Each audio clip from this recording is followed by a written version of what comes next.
ठीक है, series combination में इसका कॉम्बिनेशन हम निकालने जा रहे हैं। तो हमने K1 बोला, K2 बोला, K3 बोला और K, ठीक है, इसके स्प्रिंग कांस्टेंट। ठीक है, तो क्या चीज सेम रहने वाली है कॉम्बिनेशन में? फोर्स हर एक पॉइंट पे सेम आया था। देखो मैंने कल प्रूव भी कराया था, पॉइंट P पे, पॉइंट A पे, हर जगह पर फोर्स F आया था ना। तो यहां पे क्या लिखोगे? Force on each will be same, अरे हाँ ना बोलना पड़ेगा, and displacement will be different. ठीक है, जैसे आप क्लास 10 में पढ़ते थे ना, रेजिस्टेंस अगर सीरीज में जुड़े हुए हैं तो करंट क्या रहती है? सेम, और पोटेंशियल क्या रहता है? डिफरेंट। पढ़ा था। तो उसी तरीके से क्या सेम रहेगा? फोर्स, और डिफरेंट क्या रहेगा? डिस्प्लेसमेंट। ठीक है, ये याद रखोगे वाला पॉइंट, बोलो। तो अगर हम बोल रहे हैं कि फोर्स F1, F2, F3 सब किसके बराबर है? F के बराबर है। किसके बराबर है? F के बराबर है। तो ये क्या है? K1, X1, K2, X2, K3, X3 and so on Kx। अभी सर Kx क्या है? ध्यान से समझना, मैंने क्या किया, इसका इक्विवेलेंट बना दिया सर्किट। क्या बना दिया? हमने क्या किया है, इन सबको हटा दिया। इन सबको क्या किया? हटा के एक स्प्रिंग जोड़ दिया। कितने स्प्रिंग जोड़ दिए? ठीक है, इन सबका जो डिस्प्लेसमेंट था वो मिला के क्या है? ठीक, और इसका K क्या है? K equivalent. ठीक है, तो K इक्विवेलेंट अगर कोई आपसे पूछेगा K इक्विवेलेंट क्या आएगा, तो सीरीज में क्या करना? सीरीज में क्या आ जाएगा बताओ? यहां से इस जगह से K equivalent F upon X की कहते हैं, F अपॉन K इक्विवेलेंट। क्या मैं ऐसे लिख दूं? अरे भाई, ये जो F होगा वो किसके बराबर होगा? Kx के, और X क्या है? K इक्विवेलेंट है, X टोटल है, तो X के लिए क्या आएगा? F upon K equivalent. X1 की जगह पे F अपॉन K1। ठीक है, plus F upon K2 and so on F upon Kn। तो F कॉमन हो गया, कैंसिल आउट। क्या आ गया? K equivalent 1 upon K1, 1 upon K2 and 1 upon K1। क्या ये फॉर्मूला याद रखोगे तुम लोग? अरे हाँ ना बोलो। पक्का? ये फॉर्मूला आप डिराइव नहीं कराएंगे हम कहीं पर भी, ये एक जगह नहीं आएगा फॉर्मूला, ये कम से कम 3 से 4 जगह आएगा। ऑसिलेशन से भी आएगा, जब हम लोग पढ़ेंगे mechanical properties of dynamics, sorry matter, वहां पर भी आएगा। ठीक है, तो जब भी स्प्रिंग सीरीज में जुड़ी होती है उसका इक्विवेलेंट का फॉर्मूला क्या होता है? 1 अपॉन r। ठीक है, इसको हम Ks बोल दें, इसमें जुड़ी है सीरीज में, इसको Ks बोल दो, ज्यादा सही है। कोई दिक्कत? 1 upon Ks is equals to क्या आएगा? और इसी तरीके से जब पैरेलल में आएगी तो पैरेलल का फॉर्मूला आपको इस फॉर्मूले से मतलब होना चाहिए और इस लाइन से मतलब होना चाहिए। ठीक है, याद रखोगे, ये लाइन बहुत काम की है, नोट लो जल्दी से, उसके बाद प्रैक्टिस बस।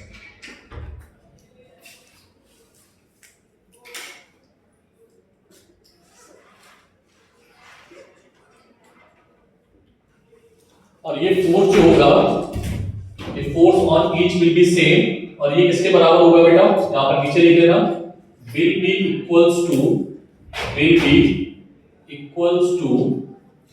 External force. किसके इक्वल होगा? एक्सटर्नल फोर्स, मतलब जो फोर्स इस पे लगाया जा रहा है उसी के बराबर है।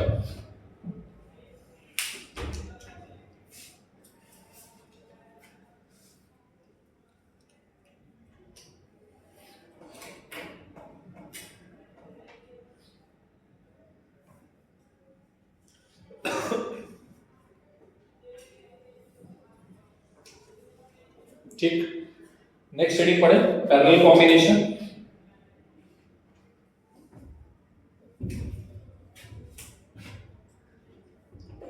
तेजी से।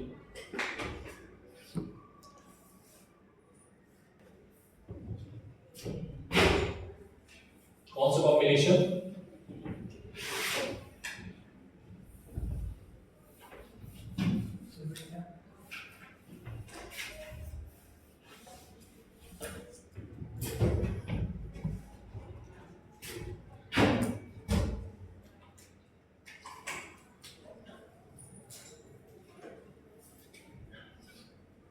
पैरेलल कॉम्बिनेशन देखो बेटा कि हमने एक वॉल से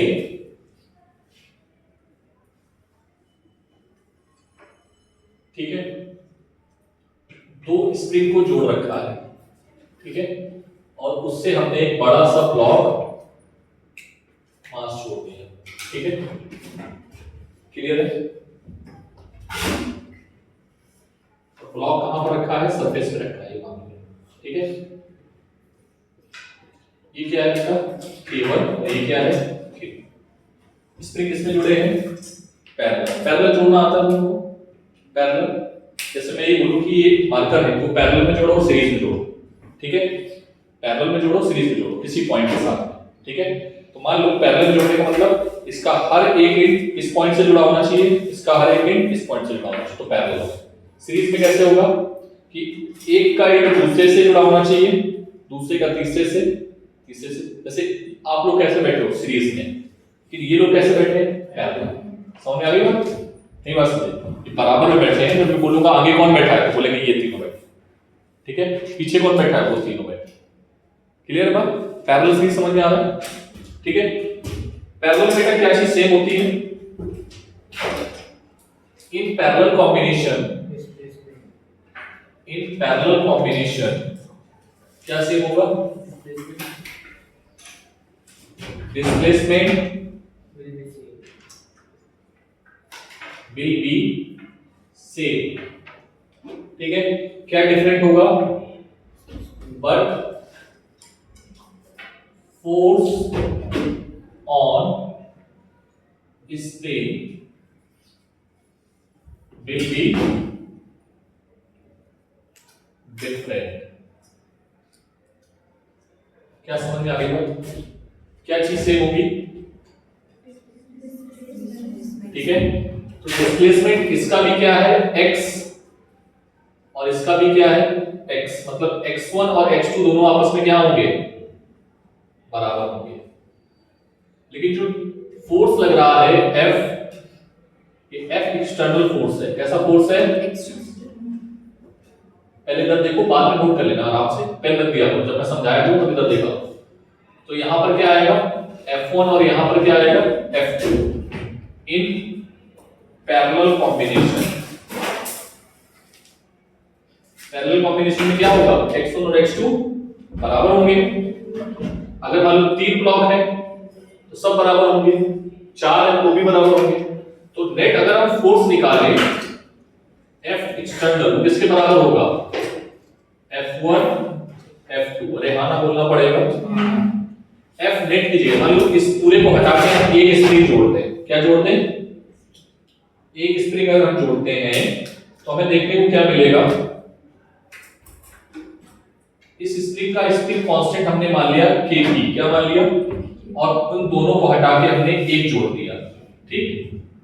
और मैंने उतना ही फोर्स इस पे भी अप्लाई किया F एक्सटर्नल। तो यहां पर क्या आएगा? F की वैल्यू, आपकी वैल्यू बोलोगे Kp into x, ठीक है। और यहां पर क्या आएगा? F नेट K1 x1 और K1 x1 सबके क्या है? आपस में बराबर है, ठीक है, प्लस K2 x, तो F नेट आ गया। क्या दोनों को बराबर करते हैं? दोनों F नेट को, अरे हाँ ना बोलना पड़ेगा। दोनों को अगर बराबर करेंगे तो क्या मिलेगा हमें?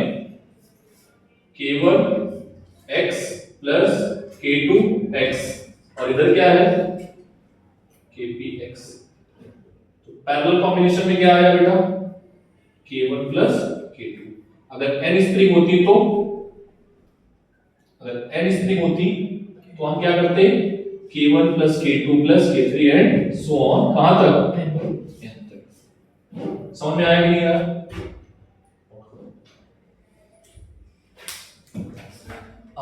ऊपर का K1 है ना, वहाँ पे X1 है, ये x1 है, K2 है तो वहाँ पे X2 आएगा। अच्छा अच्छा अच्छा ठीक है, ये मैंने मिस्टेक कर दी छोटी सी, तो इसको K2 मान लो, ठीक है।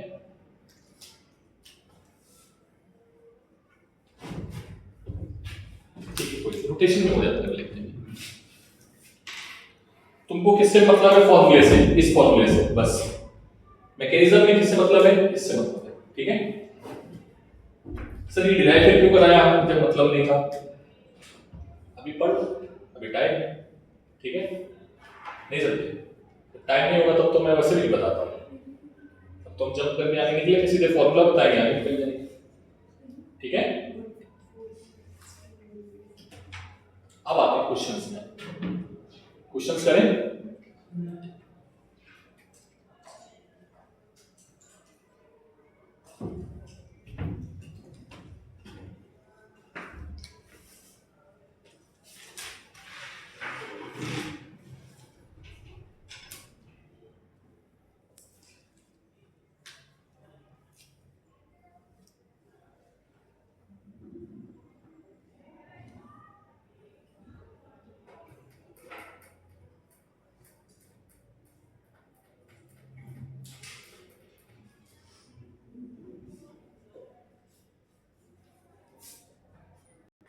क्वेश्चन नोट करो। ये लॉन्गेशन है, एक्सटेंशन लिख लो यार तुम लोग भी ना, तुम लोग क्या अंग्रेजी ना हमारे तरीके। एक्सटेंशन, ठीक है। अभी समझ में आ गया भाई? इधर देखो, ये ब्लॉक नीचे जाएगा तो स्प्रिंग खींचेगा ऊपर, तो हमसे पूछा जा रहा है कि स्प्रिंग में कितना फोर्स आया, ठीक है। ये बिल्कुल वही केस है जैसे रस्सी वाला, मैंने एक नोट पॉइंट बताया था, रस्सी को याद है, रस्सी से स्प्रिंग को खींचा, ठीक है। पहले मैं सॉल्व करता हूं, पहले इधर देखो सभी लोग, इधर देखो, इसमें कितनी रस्सी है? नीचे कौन सा जा रहा है वो क्यों आप देखिए, नीचे कोई जा नहीं रहा है, इसको रेस्ट से रिलीज करोगे तो ऑब्वियसली नीचे जाएगा 3 kg का, ठीक है। टेंशन कहां होगा? अगर हम इसका बीडी बनाए, इधर देखो पहले सब लोग, अब आप नहीं करना, इधर की ओर फोर्स किधर होगा? mg नीचे कितना होगा? 3g, बोलो 30, डायरेक्टली लिखो, वेरी गुड। ऊपर क्या होगा? वेरी गुड, तो ये आ गया टेंशन। इसमें बोलो टी ऊपर है, पहले इसका बोलो, ये टी किधर है? नीचे या ऊपर? बोलो बोलो बोलो, टी ऊपर है, टी है, ठीक है। mg नीचे, हमें स्प्रिंग के अकॉर्डिंग mg नीचे है, ठीक है। ब्लॉक उधर जा रहा है, मतलब ये टेंशन यही कुछ आएगा, ठीक है। क्लियर है बात? बोलो। अब तुम्हें टी की वैल्यू निकालनी है। टी की वैल्यू का फॉर्मूला मैंने शायद बताया था आपको। टी का वैल्यू, टेंशन का वैल्यू क्या निकाला था? टी इज इक्वल्स टू आया था 2m1 m2 upon m1 plus m2 जी। मैं डायरेक्टली लिख रहा हूं, अभी मैं सॉल्व नहीं करने वाला। अरे हाँ ना बोलो भाई, मैंने 2 का एफपीडी बनाया है, ठीक है। ये था m1, ये था m2, m1 is greater than m2, आपने घर पे सॉल्व किया था, t इज इक्वल्स टू ये आया। क्या तुम टेंशन निकाल सकते हो? डायरेक्टली बताओ। m1 की वैल्यू 3, m2 की वैल्यू 2, और नीचे कितना आएगा? 2 प्लस 3, सॉरी 3 प्लस 2, तो that will be equals to 6, 12 upon 5 जी, ठीक है। तो t इज इक्वल्स टू कितना आ गया? 120, मतलब कितना आएगा? 24 न्यूटन। कितनी बात समझ में आ गई सभी को? क्या ये बात समझ में आई? हाँ,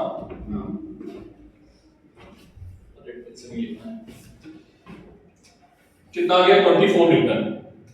तो आप ये समझ लो कि एक साइड स्प्रिंग लगा हुआ है, मैंने बोला था ना कि एक साइड क्या लगा हुआ है? स्प्रिंग, और एक साइड क्या लगा हुआ है? धागा। तो धागा जो होगा वो स्प्रिंग फोर्स के बराबर होगा, बोलो। तो स्प्रिंग फोर्स कितना आएगा? F spring is equals to tension, ये तो आएगा। तो स्प्रिंग पे फोर्स कितना कैसे निकालोगे? स्प्रिंग फोर्स का फॉर्मूला क्या होता है? K into X, और टेंशन की वैल्यू कितनी निकाली है? 24, k की वैल्यू कितनी है 100, तो 24 अपॉन 100 तो कितना आ जाएगा 24 सेंटीमीटर। लिखते हैं डायरेक्टली, कौन में आया, अरे भाई आंसर मीटर में आया ना, तो हमने क्या लिख दिया 24 सेंटीमीटर, क्योंकि 100 से डिवाइड किया ना तो सेंटीमीटर में कन्वर्ट हो जाएगा। तो कितना स्प्रिंग खींच गया होगा, कितना खींच गया होगा, चलो तो जल्दी से दीजिए।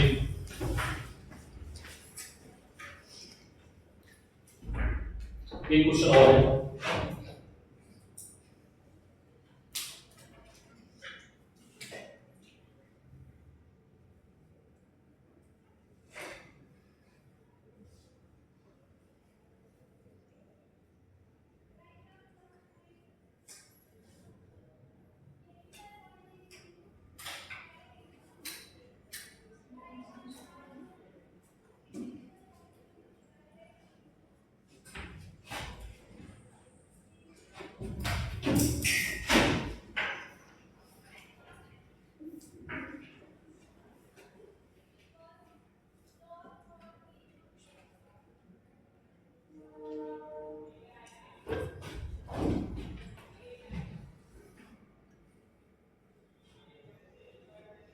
अगेन क्वेश्चन सेम है, ठीक है। ये स्प्रिंग है, ठीक है, ये क्या है स्प्रिंग, और इस क्वेश्चन में डेटा जो है वो आपको नहीं गिवन है, आपको डायरेक्टली यहां से क्या निकालना है, फाइंड x निकालना है। क्या निकालना है, x, ठीक है। चलो जल्दी से,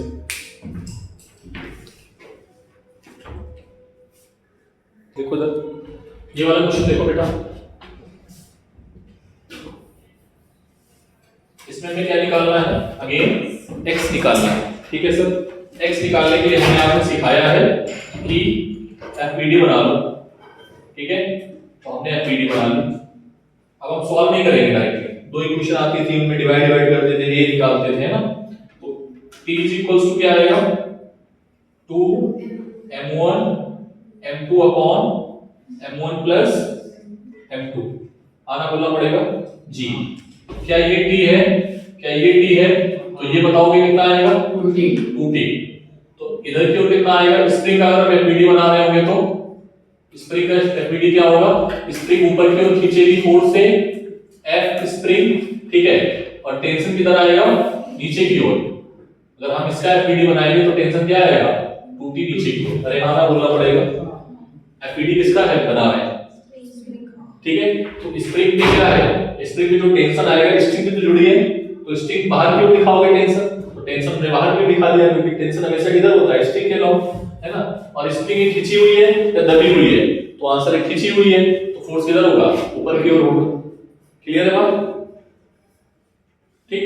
तो क्या आ जाएगा बेटा यहां पर, स्प्रिंग फोर्स किसके बराबर होगा 2t के बराबर होगा।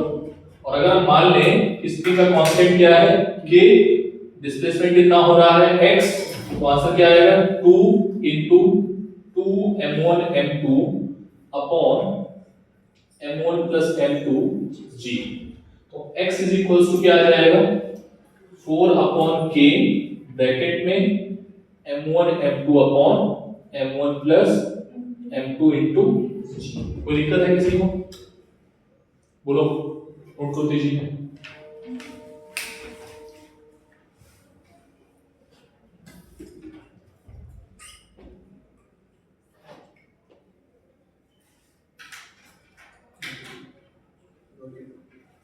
नोटेड कैसे, यही दिया था, सॉल्व कर लिया था क्या इसको, ठीक है वेरी गुड। m1 मिल गया था, इससे नीचे डायरेक्ट सब्स्टिट्यूट करना, ठीक है, बढ़िया, समझ में आ रहा है कैसे होता है।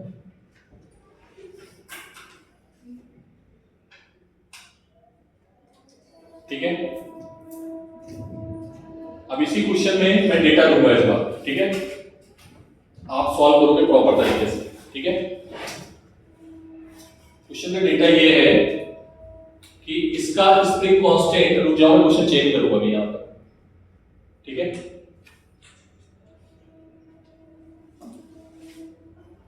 नोट कर लिया, इसको नोट मत करना, ठीक है।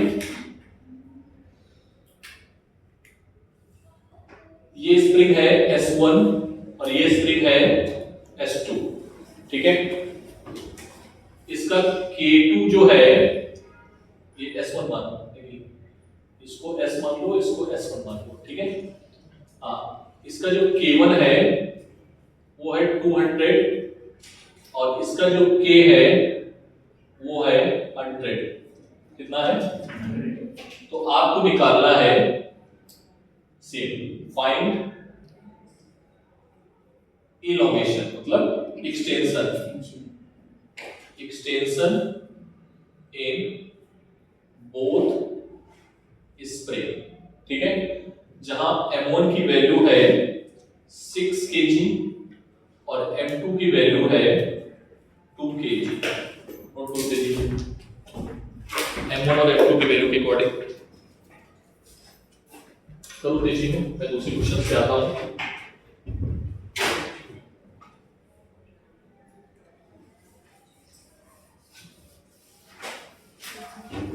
पुली को हटा देते हैं, थोड़ा सा तुम लोगों को आराम क्वेश्चन में दे देते हैं, ठीक है।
नोट कर लिया? अरे घर से कर लेना, छोड़ दो, कर लोगे ना? कर लोगे कि नहीं कर पाओगे? इसका क्या आएगा? S1 किसके बराबर होगा? T के बराबर होगा, ठीक है। और वो 2T के बराबर होगा, कर लोगे? चलो वेरी गुड। इधर देखो, इसमें क्या बोल रहे हैं? ये सिस्टम है, एक मास रखा है M, ठीक है। मास क्या है? M और K1 कितना है? K, K2 कितना है? 3K, ठीक है। आपको क्या निकालना है? रेस्ट इक्विलिब्रियम, फाइंड एक्सटेंशन इन स्प्रिंग्स, ठीक है। आप ये मुझे बताओ कि ये सीरीज में है पैरेलल में? सीरीज इसमें है, तो सीरीज में क्या चीज सेम होगी? फोर्स सेम होगा, क्या डिफरेंट होगा? डिस्प्लेसमेंट। समझ आया ना? तो मान लो कि इसमें डिस्प्लेसमेंट कितना है? अच्छा, पहले तो ये बताओ मुझे कि इस पे नीचे की ओर फोर्स लग रहा है, कितना लग रहा है? mg। तो यहां पर फोर्स कितना होगा? इसका एमपीडी बनाओ। इसका एमपीडी क्या आएगा? डायरेक्टली लिखते हैं, F3 is equals to mg। Rehana बोलना पड़ेगा। F3 कितना होगा? K into K3 into x3। कोई दिक्कत? क्योंकि डिस्प्लेसमेंट क्या है? अलग अलग। तो x3 कितना आ जाएगा बेटा? mg upon 3k। कोई दिक्कत? रेहाना बोलो। हाँ, ये क्या बराबर होगा? F2 किसके बराबर होगा बेटा? क्यों? आपको मैंने बताया था ना, प्रूफ करके दिखाया था, याद है ना? नीचे की ओर यहां पर भी फोर्स कितना लग रहा होगा? mg। कितना लग रहा होगा? फोर्स जो होता है बराबर होता है, क्लियर है? तो क्या आ जाएगा बेटा यहां से? x2 is equals to mg upon 2k। कोई दिक्कत? हाँ, इसमें बोलो F1 क्या आएगा इसका? सभी का एफवीडी मैंने बना लिया है। हाँ, F1 क्या आएगा? mg, f1 की value k1 into x1 mg, तो x1 कितना आ जाएगा mg अपॉन k। कितने लोगों को समझ में आ गया? आंसर बताओ जल्दी से। समझ में आ गया सभी को? मैं डेटा चेंज करूंगा, क्वेश्चन सेम रहेगा, ठीक है? जल्दी करो, तेजी में। अच्छा, एक मेथड और है, देखो जरा, अगर कोई पूछ ले कि बताओ टोटल x कितना होगा, टोटल x, तो x नेट कैसे निकालोगे? इधर देखो पहले, x1 plus x2 plus x3, x1 की वैल्यू mg, बोलो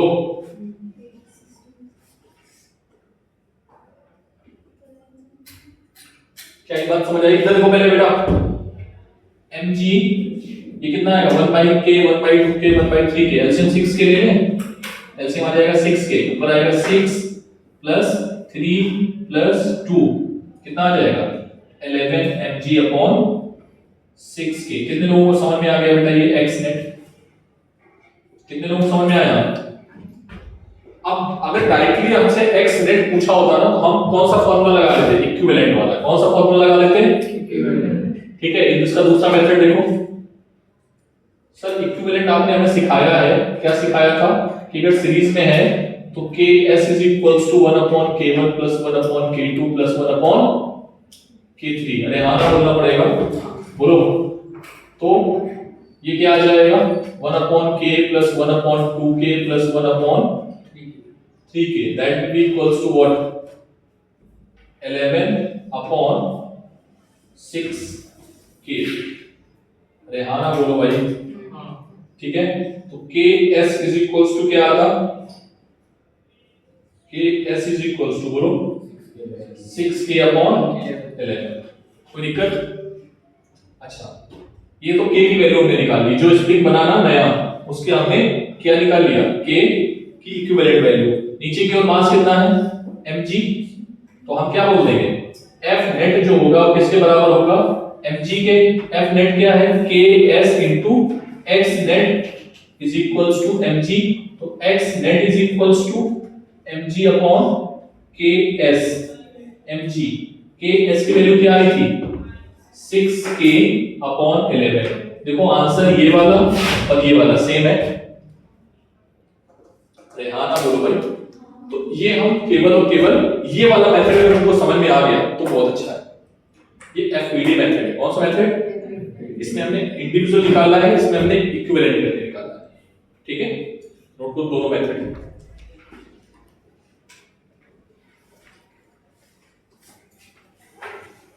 ये क्वेश्चन और ले लेते हैं, जल्दी करो थोड़ा सा।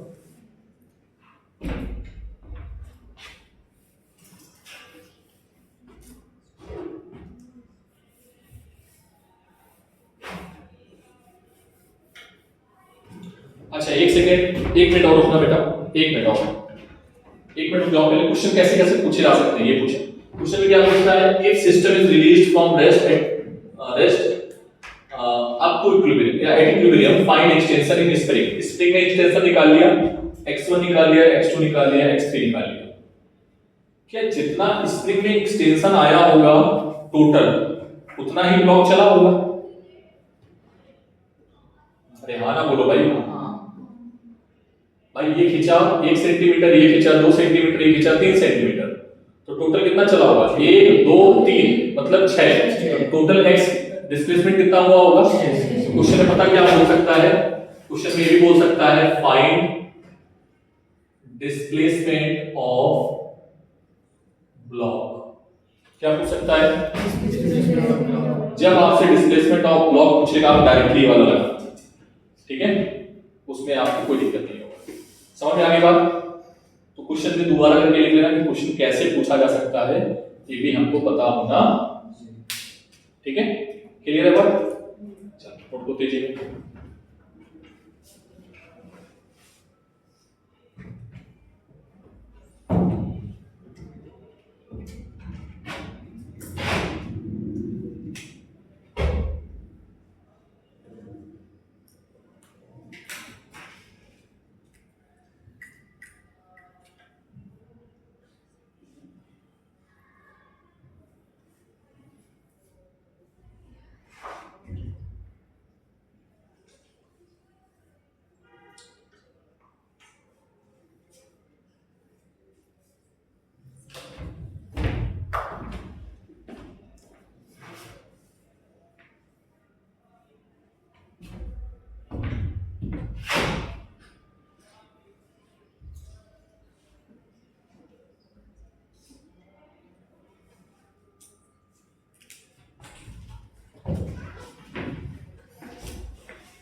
ये वाला एक बार ट्राई करो पहले क्वेश्चन, फिर मैं बताऊंगा, ठीक है।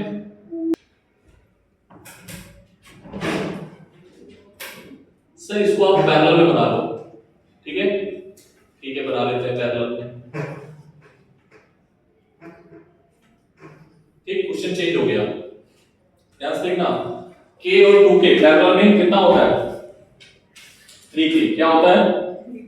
3। आगे चलते हैं एक और शॉर्ट ट्रिक बताएंगे मास का भी, बट अभी नहीं बताएंगे, ठीक है। अभी तुम बस सीखो इसको, ठीक है। ये क्या है? m और ये क्या है?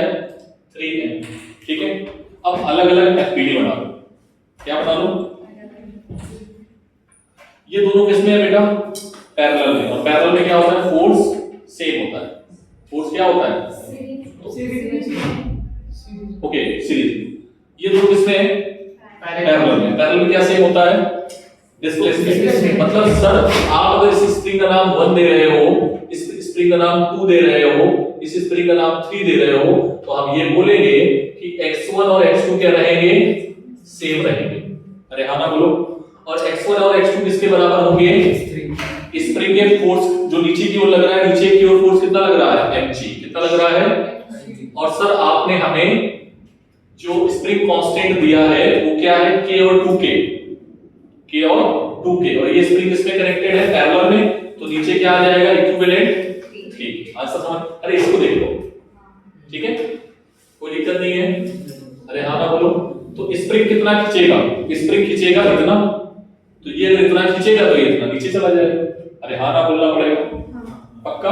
अब ये बात बताओ, इसमें क्या है? x3 is equals to, ये कितना था बेटा? 6k। ये कितना था?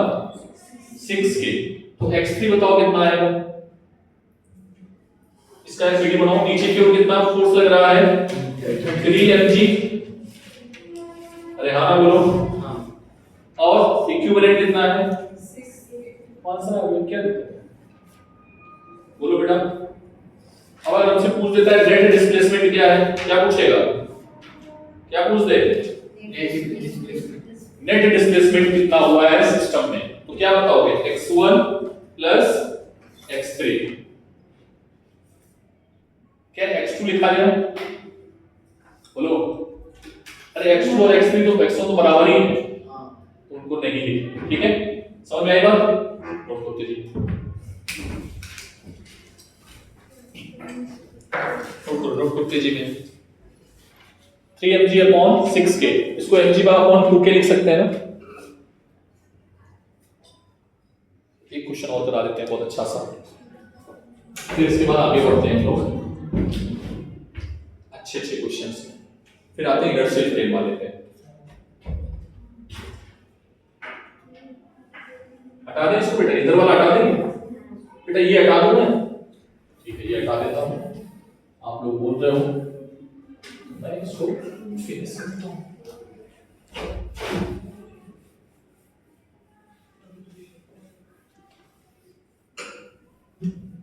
आगे करें। अब क्वेश्चन समझो थोड़ा सा अलग, ठीक है। देखो क्वेश्चन लिखो, consider a spring block system, consider a spring block system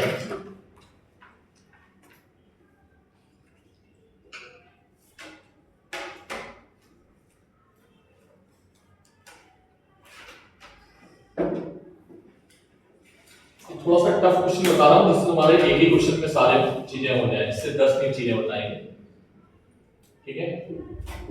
consider a spring block system moving along smooth horizontal surface, moving along smooth horizontal surface.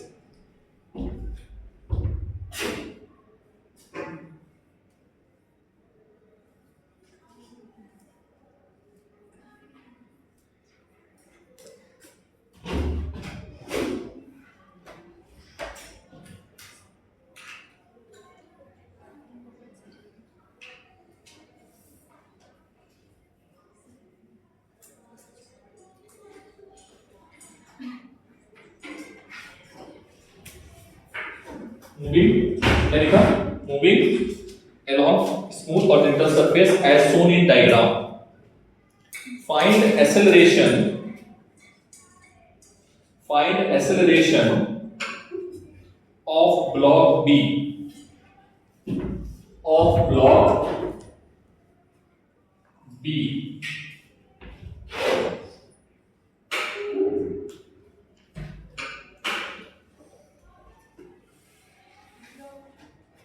Block B 10 minute तक बात है, ठीक है। क्या हो गया, क्यों हंस रही हो, क्यों हंस रही हो पलाक्षा,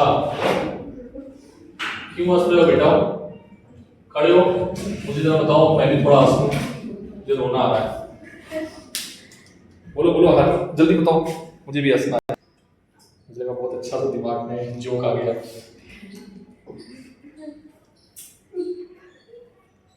तो इससे एक मुझे और जोक याद आ गया। इस ब्लॉक पे जो फोर्स लगा है कितने न्यूटन का लगा है, 10 न्यूटन का। इस ब्लॉक पे जो फोर्स लगा है कितने न्यूटन का लगा है, आप ही बता सकते, ठीक है। चलो इधर देखो, क्या हुआ, P low P low P low, हंस लो आराम से। पूरी तुम लोग कहानी के चक्कर में रिकॉर्डिंग रह गई। समझ में आया, सारे मैंने एफबीडी ड्रॉ किए हैं, ठीक है, एफबीडी के अकॉर्डिंग आंसर निकाला है। क्या ये क्वेश्चन समझ में आया, मैं रिपीट करूं, इस पे आप 8-10 क्वेश्चन में बना सकता हूं। मैं 2 ब्लॉक ले सकता हूं, 3 ले सकता हूं, 4 ले सकता हूं, किसी एक को रोक सकता हूं, किसी एक को चलने दे सकता हूं, किसी का स्प्रिंग फोर्स दे सकता हूं, किसी का के दे सकता हूं, तो स्प्रिंग फोर्स निकाल लोगे, किसी का डिस्प्लेसमेंट पूछ सकता हूं, कुछ भी, ठीक है। ये जब भी डिस्प्लेसमेंट, वेलोसिटी या आप एक्सेलरेशन निकालते हो तो मतलब क्या निकाल रहे हो, काइनेमेटिक्स निकाल रहे हो। क्या निकाल रहे हो उसकी, काइनेमेटिक्स में हमने तीन चीज की थी, कितनी चीजें की थी, 3 चीजें, ठीक है। अब इसमें बहुत डिफिकल्ट क्वेश्चन बनाए जा सकते हैं, बट नीट में ऐसे क्वेश्चंस नहीं आते हैं। सो हमने इस क्वेश्चन में क्या किया है, सिर्फ और सिर्फ एफबीडी बनाई है तीनों की, और एफबीडी के अकॉर्डिंग की क्वेश्चंस बनाए हैं। सर आपने नॉर्मल का इस्तेमाल कहीं पर भी नहीं किया है बेटा, नॉर्मल का इस्तेमाल अभी नहीं होगा। नॉर्मल का इस्तेमाल कब होगा, जब हम फ्रिक्शन पढ़ेंगे। क्या पढ़ेंगे, समझ आ रहा है बेटा, जागी कब पढ़ेंगे हम लोग, जब फ्रिक्शन, क्योंकि फ्रिक्शन में ही नॉर्मल का बहुत बड़ा यूज है, ठीक है। नोट कर लीजिए,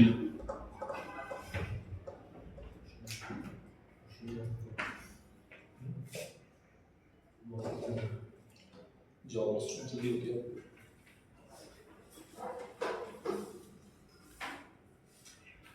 क्या बड़ा क्वेश्चन करके दिखाओगे मुझे, वैसे मुझे अब लगता नहीं है कि तुम करो, क्योंकि अभी सब कर लोगे तुम, ठीक है।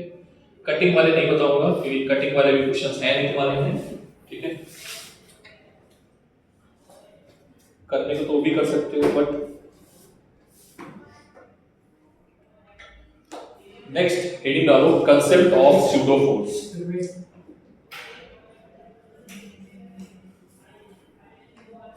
कंसेप्ट ऑफ स्यूडो फोर्स, एक क्वेश्चन मुझे करके दिखाओ, फिर इसके बाद आगे बढ़ेंगे, ठीक है। एक क्वेश्चन खुद से करके दिखाओ, फिर आगे बढ़ेंगे। इसको हटा दें, इसको हटा देते हैं ना इधर।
सर आ जाओ।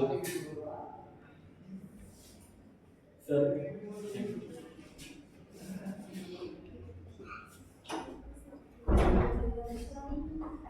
ध्यान से सुनना बस, ठीक है? मैं जो बोलना चाह रहा हूँ, क्योंकि इसके न्यूमेरिकल बड़े बड़े जो न्यूमेरिकल होते हैं ना बहुत छोटे हो जाते हैं अगर इस नजरिए से देखें। मतलब दो तरीके का नजरिया है, ठीक है? ध्यान से देखना मैं क्या बोलने जा रहा हूँ कि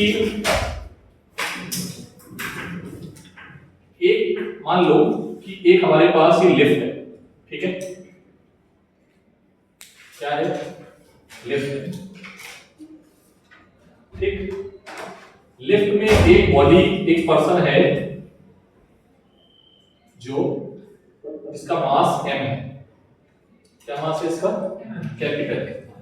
क्या है? कैपिटल। और ये लिफ्ट जो है ये ऊपर की ओर जा रही है ए एक्सेलरेशन से। कितने एक्सेलरेशन से जा रही है? ठीक, बात समझ आ रही? तो अगर कोई बच्चा बाहर से खड़े होकर देख रहा है इसको, मतलब ऑब्जर्वर ये है, ये क्या है? ऑब्जर्वर, ठीक है? ऑब्जर्वर अगर इसको देखेगा तो वो इसकी एफपीडी बनाएगा तुरंत। क्या बनाएगा?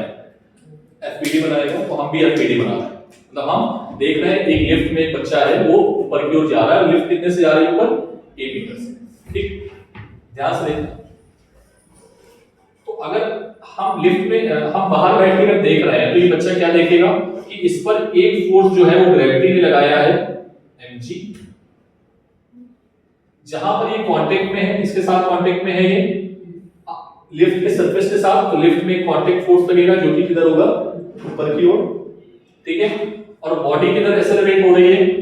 ऊपर की ओर। तो मतलब हम ये बोलेंगे, क्या बोलेंगे कि n बड़ा है, mg छोटा है और बॉडी एक्सेलरेट हो रही है। इसका मास क्या था? Capital M।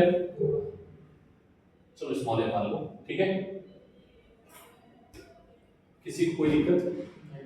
बोलो, क्या इस एफबीडी से बात समझ में आई? ऊपर की ओर एक फोर्स लग रहा होगा, कौन सा होगा? m/a, ठीक है? n - mg m/a। तो ये जो नॉर्मल होगा, नॉर्मल जो इसके साथ कांटेक्ट में है वो क्या आएगा? mg plus ma। अरे हाँ ना बोलो पहले तो। क्या ये बात समझ में आई? बोलो, ठीक? मतलब बाहर जो बच्चा बैठा होगा वो इसके वेट को क्या देखेगा कि mg प्लस a होगा। मैं भी लिखा दूंगा पूरा बाकायदा। लेकिन अगर मैं इसी बच्चे को यहां पर बिठा दूं, ये कहां है? ये बाहर बाहर बैठा है, मतलब with respect to ground frame. कौन से फ्रेम में है? ग्राउंड, ठीक? अब आ गया ये बच्चा लिफ्ट के अंदर। बच्चा कहां पर आ गया? लिफ्ट के अंदर आ गया। और ये अंकल को देख रहा है कि अंकल तो ऊपर जा रहे हैं, ठीक है? अच्छा, ध्यान से देखना। ये बच्चा जब लिफ्ट बंद होगी तो लिफ्ट में जब ये बच्चा अंकल को देखेगा तो उसकी एफबीडी बनाएगा। ध्यान समझना। जब ये बच्चा लिफ्ट में बैठा है विथ रिस्पेक्ट टू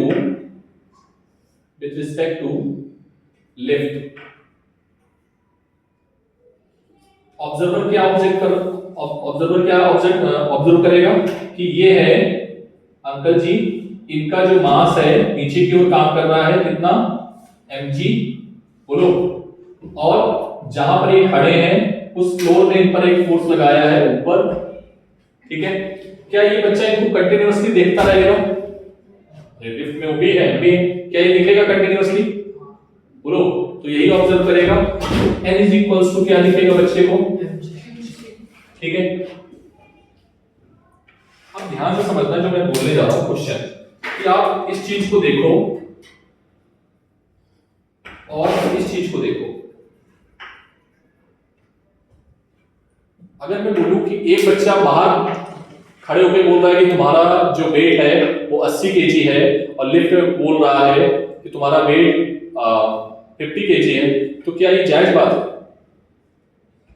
मैं अगर बोलूं कि मैं लिफ्ट में जा रहा हूं, मेरा वेट 80 केजी है, ठीक है? और मैं ग्राउंड में खड़ा हूं, मेरा वेट मैं लिफ्ट में जा रहा हूँ, मेरा वेट 50 kg है, मैं ग्राउंड पे खड़ा हूँ, मेरा वेट 80 kg है, क्या ये बात सही है? क्या ये बात सही है? आंसर नहीं सर, कुछ तो गड़बड़ हो रहा है, कहीं ना कहीं कोई ना कोई चेंज तो आ रहा है। कोई मुझे बता सकता? एन जो है वही तो वेट मापता है ना, आपको पता है ना, जब वेट मशीन पे खड़े होते हैं तो नॉर्मल रिएक्शन ही हमें वेट देता है, पता है ना? पता है ना? मैंने आपको बताया भी था कि वेट मशीन पे कौन आपका वेट कौन मेजर करता है, mg या n, तो आपने आंसर क्या दिया था? n। ठीक है, तो भाई n यहाँ अलग है वहां अलग है, तो ये अलग अलग कैसे आ रहा है? कोई मुझे आंसर तो देगा, n अलग अलग क्यों आया? बेटा आपने लगाया है न्यूटन्स लॉ ऑफ मोशन। क्या लगाया है? न्यूटन्स लॉ ऑफ मोशन जो वैलिड है वो केवल और केवल इनर्शियल फ्रेम में ही वैलिड है। किसमें वैलिड है? इनर्शियल फ्रेम वो फ्रेम होता है जिसमें ऑब्जेक्ट जहां पर ऑब्जर्वेशन कर रहा है, या तो वो रुका हो या फिर वो कांस्टेंट वेलोसिटी से मूव कर रहा हो। क्या ये बात समझ में आई? लेकिन ये बेटा एक्सेलरेशन a से ऊपर की ओर जा रहा है, क्या ये इनर्शियल फ्रेम है? क्या ये इनर्शियल फ्रेम है? अरे हाँ भाई, तुम ऑब्जर्व कहां से कर रहे हो? बाहर से, और ये एक्सेलरेट कर रहा है ऊपर की ओर। क्या मेरी बात समझ पा रहे हो? जिसके पास एक्सेलरेशन होता है वो कैसा फ्रेम होता है? Non inertial frame. क्या ये बात समझ में आ रही है? तो जब आप नॉन इनर्शियल फ्रेम में बैठ के कैलकुलेशन कर रहे हो तो आपने गलत कर दिया। तो आंसर कौन सा सही होगा? ये वाला सही होगा कि ये? भाई ये वाला आंसर ऑब्वियसली सही है क्योंकि बाहर से बच्चा देख रहा है। तो सर इसके आंसर गलत क्यों आ रहा है? हमें तो आपने यही पढ़ाया सब कुछ, हम यहाँ पर बैठे हैं और हमें आपने यही सिखाया। तो मैं उसको बोल रहा हूँ कि भाई तू बैठा किस पे है? किस पे बैठा है? नॉन इनर्शियल फ्रेम पे बैठा है, लिफ्ट पे बैठा है। लिफ्ट क्या हो रही है? एक्सेलरेट हो रही है ऊपर की ओर या नीचे की ओर। तो सर आपने जो सिखाया था वो गलत था, आपने जो हमें सिखाया है वो गलत था। हमने कहा नहीं गलत नहीं था, सही था, बट आपने गलती ये की है कि आपने ऑब्जर्वेशन जो ली है वो कहां से ले ली है? नॉन इनर्शियल फ्रेम से। और नॉन इनर्शियल फ्रेम से अगर ऑब्जर्वेशन ले रहे हो तो फिर न्यूटन्स लॉ वहां तो काम के होंगे नहीं, वहां न्यूटन्स लॉ लगा ही नहीं सकते हो। और तुमने न्यूटन्स लॉ लगा दिया, तुमने क्या कर दिया? न्यूटन्स लॉ लगा दिया, तो ये तो काम नहीं चलेगा। तो बोले फिर क्या करें सर, इसके लिए कैसे सॉल्व करेंगे? तो मैं बोलूंगा या तो तुम ग्राउंड पे बैठ के सॉल्व कर लो। सर कोई दूसरा तरीका बताओ। तो उसके लिए दूसरा तरीका क्या था ये बताऊंगा, ठीक है? जिधर की ओर एक्सेलरेशन है उसको तुम्हें जीरो बनाना है। क्या बनाना है? क्या बनाना है? जीरो। तो अगर इधर की ओर एक्सेलरेशन मान लो 5 है तो तुम इधर की ओर एक्सेलरेशन क्या कर दो? 5, तो जीरो हो जाएगा। अरे हाँ ना बोलो, क्लियर है बात? पक्का? तो तुम क्या करोगे?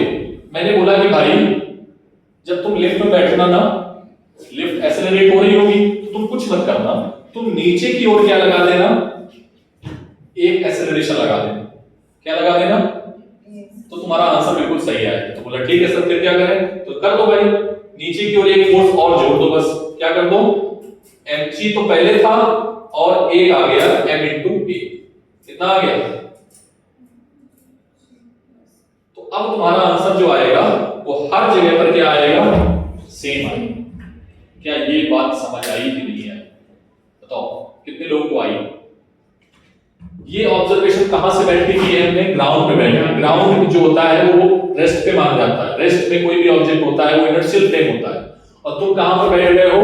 एक्सेलरेटेड फ्रेम पे। इसमें बैठ गए हो, और वो नॉन इनर्शियल फ्रेम होता है। नॉन इनर्शियल में न्यूटन्स लॉ वैलिड नहीं होते हैं। तो लोगों ने एक तरीका निकाला।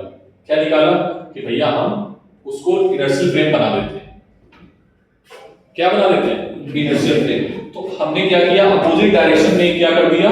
एक्सेलरेशन दे दिया, या अपोजिट डायरेक्शन में एक फोर्स दे दिया, जो कि क्या ये फोर्स था? इससे आंसर है नहीं था। क्या ये फोर्स था या नहीं था? नहीं था। तो जो फोर्स नहीं होता है उसी का नाम हम क्या बोलते हैं? क्या बोलते हैं? स्यूडो फोर्स एक फोर्स नहीं है। ये केवल हमें क्या प्रतीत होगा? है। यस और नो? क्या ये बात क्लियर है? Write down everything fast. क्या समझ में आ गया? अभी थोड़ा और लिखाते हैं, फिर पहले पूरा नोट करो यहां से यहां तक, mg तक नोट करना, फिर मैं कहानी लिखाऊंगा।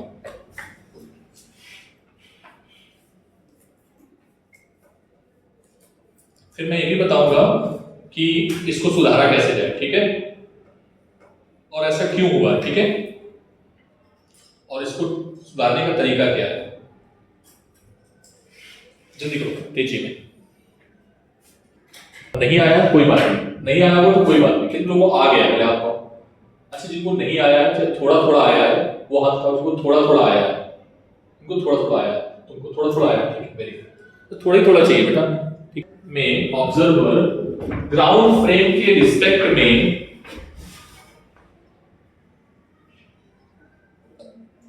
मोशन को एनालाइज करता है,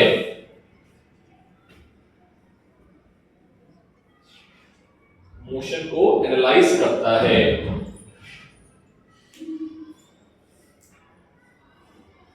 क्या ऑब्जर्व करता है? ही ऑब्जर्व दैट, क्या ऑब्जर्व करता है? वह ऑब्जर्व करता है, he observe that the mass of the body inside the lift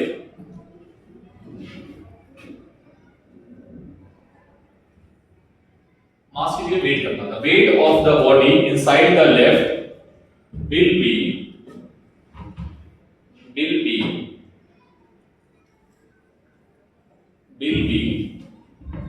n is equals to this, will be with the help of FBD, ठीक।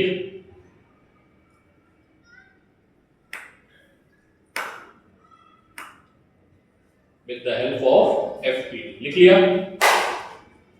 पैराग्राफ चेंज करो। But in case second observer observe that, but in case second observer observe that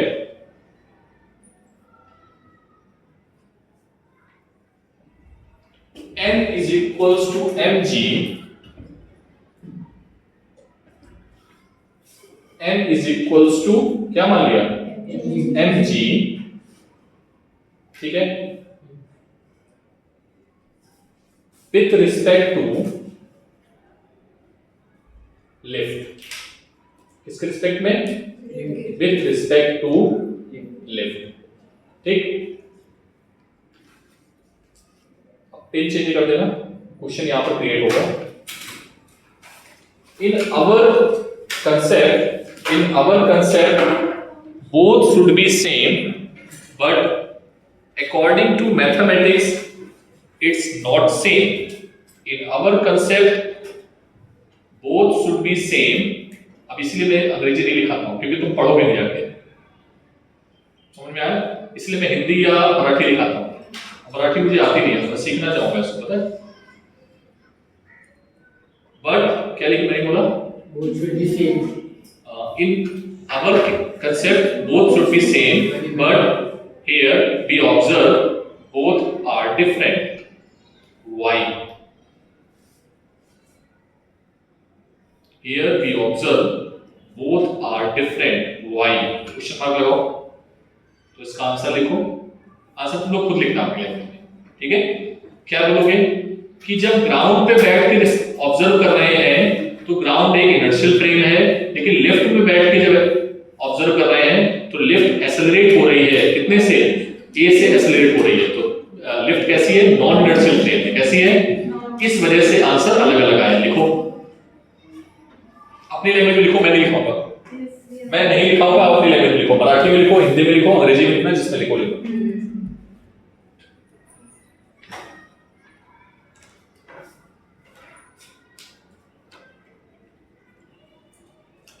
हम ground में बैठ के देख रहे हैं तो ग्राउंड इनर्शियल फ्रेम है, लेकिन लिफ्ट में बैठ के देख रहे हैं तो लिफ्ट नॉन इनर्शियल फ्रेम है, because it is accelerated. Notes घर पे बनाते हो जाके? हाँ, दोबारा लिख लिया, लिख लिया। और नॉन इनर्शियल फ्रेम में Newton's law of motion valid नहीं है, जो कि हमने केस सेकेंड में लगा दिए, ठीक है।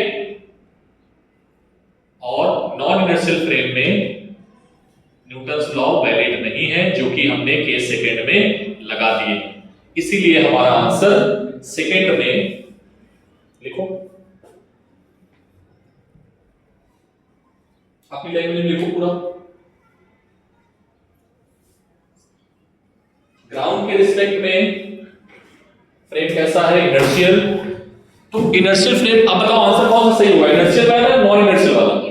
तो आंसर कौन सा सही मानोगे, ये वाला, ये मानोगे ना? अभी तुमको ये आसान लग रहा है, लेकिन जब बड़े बड़े क्वेश्चंस होते हैं ना तो ये टफ हो जाता है, बहुत टफ हो जाता है। ठीक है, जब कोलिजन पढ़ाएंगे, वर्क पावर एनर्जी पढ़ाएंगे तो 4-4 5-5 क्वांटिटी निकालने में बहुत टफ हो जाएगी। ये मतलब ग्राउंड के रिस्पेक्ट में सब पागल हो जाएंगे। इसको हटाओ, कोई शॉर्ट ट्रिक बताओ, तब तुमको ये वाला याद आएगा। ठीक है, तब तुमको स्यूडो फोर्स कंसेप्ट याद आएगा। ठीक है, अरे हाँ ना बोलना पड़ेगा। आंसर लिखा आप लोगों ने, क्या लिखा? लिफ्ट कैसा फ्रेम है, non inertial frame. Lift accelerate हो रही हो, याद रखना। अगर लिफ्ट, जैसे अपनी जो लिफ्ट होती है ना, वो कांस्टेंट वेलोसिटी से ऊपर जाती है। क्या जाती है? जितनी भी अच्छे बॉल वाला है उसमें लिफ्ट जो है कांस्टेंट वेलोसिटी से ऊपर जाएगी, तो उसका एक्सेलरेशन क्या होता है, 0। और अगर एक्सेलरेट होते हुए जाएगी, ठीक है, अगर एक्सेलरेट होते हुए जाएगी तो क्या होगा, फिर हमें फोर्स का फील होता है। समटाइम्स तुमने फील किया होगा कि जो वैसी लिफ्ट होती है उसमें फोर्स फील होता है, ऐसा तरह ऊपर जा रहा तो मेरा वजन कम हो रहा है, या नीचे जा रहा तो मेरा वजन घट रहा है, बढ़ रहा है, ऐसा होता है, फील होता है। ठीक है, लिफ्ट में जब जाता है, तेजी से लिफ्ट जा रही है, अब मान लो नीचे की ओर एक्सेलरेशन a है, ऊपर की ओर एक्सेलरेशन तुमने बढ़ा दिया, या नीचे की ओर तेजी से बढ़ा दिया, तो आपको क्या होगा, वेटनेस फील होने लगेगी। ठीक है, आप क्या लिखा आपने? हम लोग कैसे ऑब्जर्व कर रहे हैं, नॉन इनर्शियल फ्रेम में, इसीलिए आंसर हमारा गलत है, क्योंकि वहां न्यूटन्स लॉ ऑफ वैलिड नहीं है, Newton's law of motion valid नहीं है। आंसर लिखिए अपने लैंग्वेज में। हाँ, लिफ्ट कैसा फ्रेम है, नॉन इनर्शियल फ्रेम है, नॉन इनर्शियल फ्रेम में न्यूटन्स लॉ वैलिड नहीं है, इसलिए हमारा आंसर डिफरेंट आ रहा है, इसलिए आंसर केस सेकंड में डिफरेंट आ रहा है। क्लियर है? ठीक है, अब नेक्स्ट तरफ चेंज करो।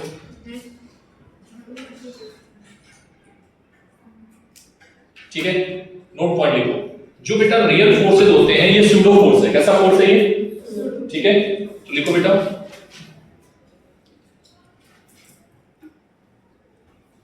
रियल, नोट पॉइंट में, real forces do not depends on frame.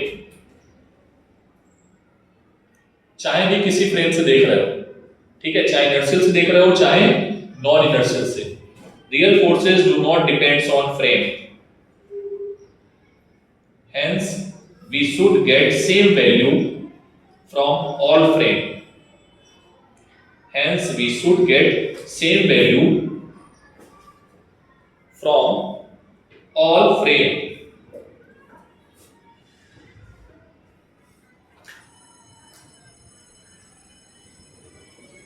लिखो फिर से, सेकेंड केस में न्यूटन्स लॉ वैलिड नहीं होगा, बिकॉज तरफ चेंज करके, second case में, in second case Newton's law is not valid, in second case Newton's law is not valid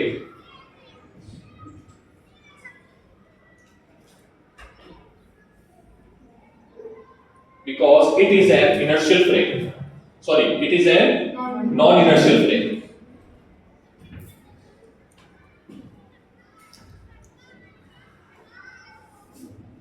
ठीक है, तो बेटा अब हमें क्या करना पड़ेगा, करेक्ट करना पड़ेगा। तरफ चेंज करो। तो न्यूटन्स के लॉ को करेक्ट कराने के लिए, तो न्यूटन्स के लॉ को सही कराने के लिए we will take a force opposite to the accelerated frame, we will take a force opposite to the accelerated frame.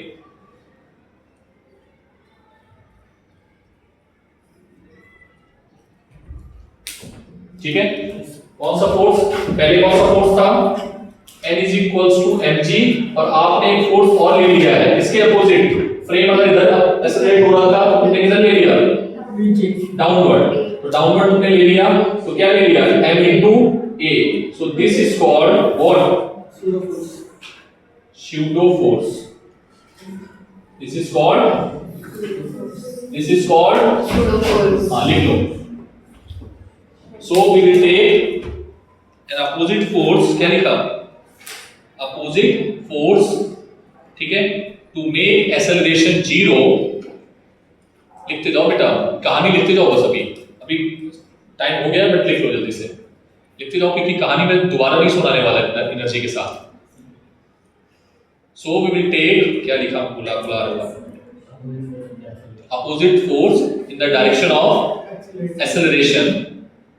This force is called pseudo force. This force is called pseudo force.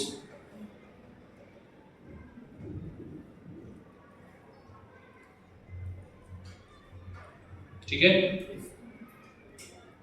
Note point लिखो।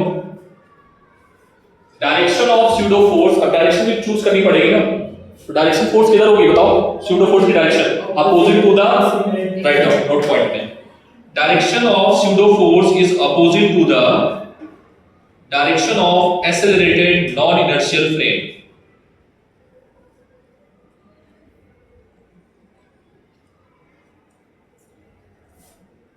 Direction of non inertial frame. क्या ये बात समझ में आ गई? पक्का सोच ले, कर लिया? कल इस पे हम 2-3 मेथड कराएंगे और फिर आपको पढ़ाएंगे डायरेक्टली। हाँ, डायरेक्टली हम आपको एक कंसेप्ट सिखाएंगे कल और इंपॉर्टेंट कंस्ट्रेंट का, ठीक है? क्या ये समझ में आ गया ईश्वरी? बेटा समझ आ गया अच्छे से? ये पता है टॉपिक इजी नहीं था, पता है? जब भी हम इंटरव्यूअर से पूछते हैं, जब हम लोग इंटरव्यू लेते हैं किसी भी टीचर का, तो हम